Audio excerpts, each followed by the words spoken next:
कैसे हो? अच्छे अच्छे हो? यस मजे में हो? यस अभी आपका 2 दिन क्या हुआ? यहाँ पे क्या शुरू था? ट्रीटमेंट ट्रीटमेंट था ना? डेंटल ट्रीटमेंट था। चेकअप था ना? क्या किसका चेकअप था? टीथ का है ना? हमें हरदम चेकअप करना चाहिए। कैसे है हमारी बॉडी, कैसी है, हेल्थ कैसी है ना? तो 2 टाइप के हमें सुरक्षा रखनी चाहिए। कितने टाइप की? 2 टाइप की सुरक्षा हमारी होती है ना? एक हमारा फिजिकल हेल्थ कैसी है, तो हमारी फिजिकल सुरक्षा होनी चाहिए, है ना? यस दूसरी हमारी मेंटल सुरक्षा भी होनी चाहिए ना? यस मेंटल स्वास्थ्य भी अच्छा होना चाहिए। यस चाहिए कि नहीं? चाहिए हमारी बॉडी भी कैसी चाहिए? तंदुरुस्त चाहिए, हेल्दी चाहिए। बालों से लेके पैर के नाखून तक हमारी बॉडी कैसी चाहिए? हेल्दी एंड स्ट्रॉन्ग चाहिए। Very good. जैसे हमारी बॉडी चाहिए वैसे हम मेंटली भी कैसे होना चाहिए? स्ट्रॉन्ग होना चाहिए ना? फिट होना चाहिए, है ना? तो हम हमारे बॉडी चेकअप के लिए तो हम डॉक्टर से बात करते हैं, डॉक्टर को दिखाते हैं, डॉक्टर हमारे पास आके हमारा चेकअप करते हैं ना? तो वैसे कुछ चीजें होती है बेटा जो हमें मेंटली भी स्ट्रांग रख सकती है ना? और कुछ ऐसी चीजें होती है जो हमें मेंटली डिस्टर्ब भी कर सकती है ना? तो जो चीजें हमें मेंटली डिस्टर्ब कर सकती है उन चीजों से हमने बचना चाहिए।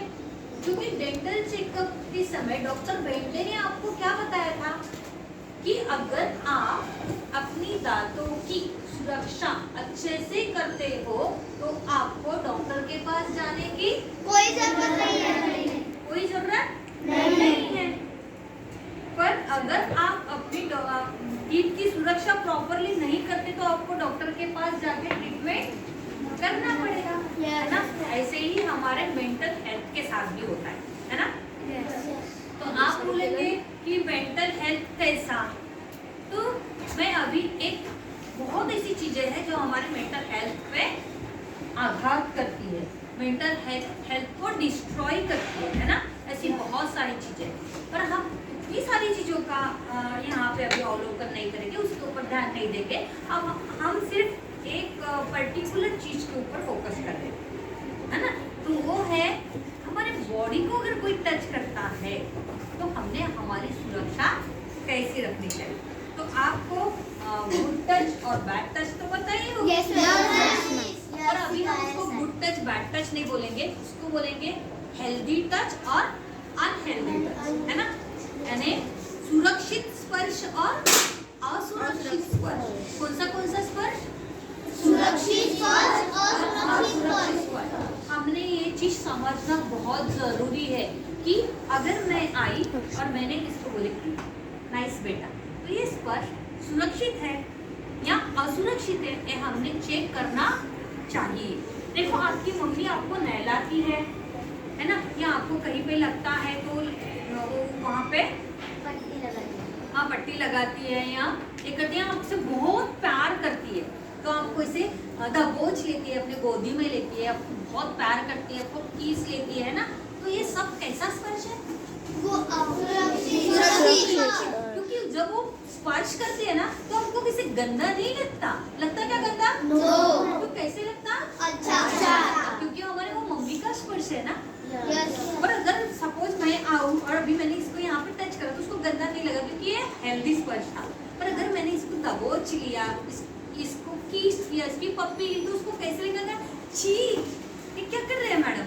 ये मेरे को इसे दबोच रहे, खींच रहे, पी ले रहे, गंदा लगेगा ना बेटा? तो वो हो गया अनहेल्दी स्पर्श, असुरक्षित स्पर्श, है ना? असुरक्षित स्पर्श। तो ये चीजें हमने समझना चाहिए।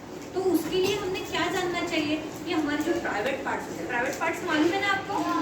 प्राइवेट पार्ट्स उसको बोलेंगे जिसको हम ढक के रखते हैं, है ना? कभी भी किसी के सामने ओपन नहीं करते, वो सब चीजों को हम क्या बोलेंगे? वो हमारे प्राइवेट पार्ट्स को कोई छू रहा है या उसकी तरफ देख रहा है या उसके बारे में बात कर रहा है, तो ये सब कैसा है? असुरक्षित। कैसे है?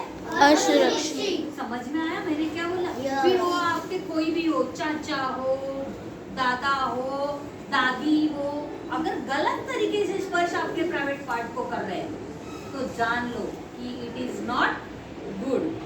बड़ा भाई हो, समझ में आया? तो समझना यानी समझो कि कौन सा स्पर्श गलत है, कौन सा स्पर्श सही है। अच्छा है ना?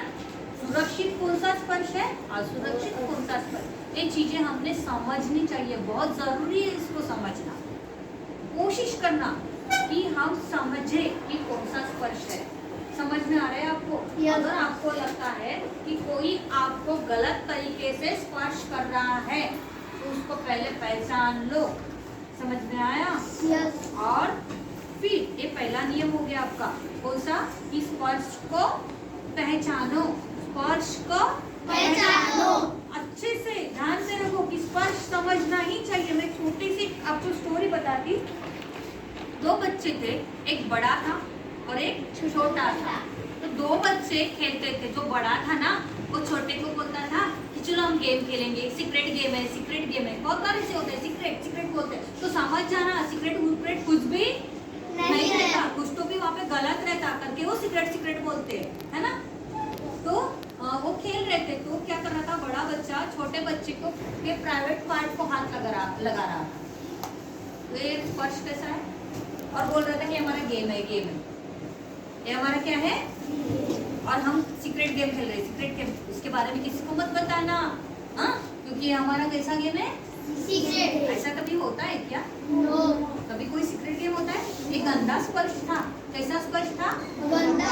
और बेचारा उस छोटा था, उसको समझ में नहीं आ रहा था कि ये गंदा स्पर्श है ना? और ये गेम चलते रहा। पर वो छोटे बच्चों को लगता था कि ये अच्छा नहीं है, क्योंकि वो बोल नहीं सकता रहा था, क्योंकि वो बता रहा था कि देख किसी को नहीं बताना हमारा सीक्रेट। तो ऐसी कोई चीज सीक्रेट नहीं होती। ध्यान में रखो कि आपके पर्सनल पार्ट को कोई भी छुएगा, उसके बारे में कोई भी बात करेगा नहीं। है ना? छुएगा नहीं, बात करेगा नहीं, उसकी तरफ देखेगा भी नहीं। है ना?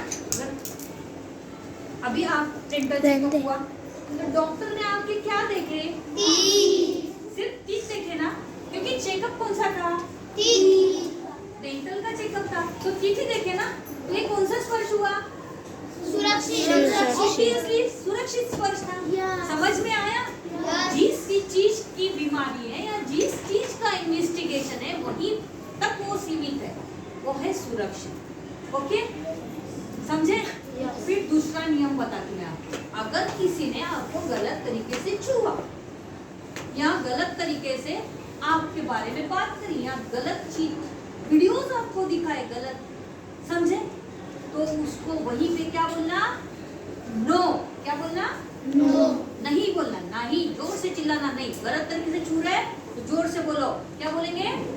नहीं। और वहां से भाग जाना, और वहां से भाग जाना। क्यों भाग जाना? नो बोल के क्यों भाग जाना? क्योंकि बड़े के सामने आप फाइट कर सकते हैं? नो। है ना? फाइट कर सकते हैं क्या? नो। एक तो आप फ्रीज हो जाओगे, खड़े रहोगे ना, क्योंकि डर के कारण क्या हो जाओगे? फ्रीज हो जाओगे। जो वो करेगा वो आप करने दोगे, क्योंकि फाइट तो नहीं कर सकते। तो फिर दूसरी चीज आप कर सकते हो, वो है फ्लाइट, भाग जा सकते हैं। क्या कर सकते हैं? तो दूसरी बात हम कर सकते हैं, हम छोटे हैं, हम बड़े के साथ फाइट नहीं कर सकते, तो हम वहां से भाग सकते हैं। तो भाग जाने का हो गया, दो चीज होगी। और तीसरी बहुत इंपॉर्टेंट चीज है, वो चीज है किसी बड़े को जाके इस बारे में बताना। आपके टीचर्स है जिसके ऊपर आपका विश्वास है, आपकी मम्मी है, आपके पापा है, आपके चाचा है, जो भी है जिसको लगता कि इसके ऊपर मेरा पूरा बिलीव है, 100% मेरा विश्वास है और ये मेरी समस्या को सुलझा सकते हैं, तो उनके सामने जाके ये चीज बताओ कि इन्होंने मेरे को ऐसा करा, मेरे शरीर को गंदा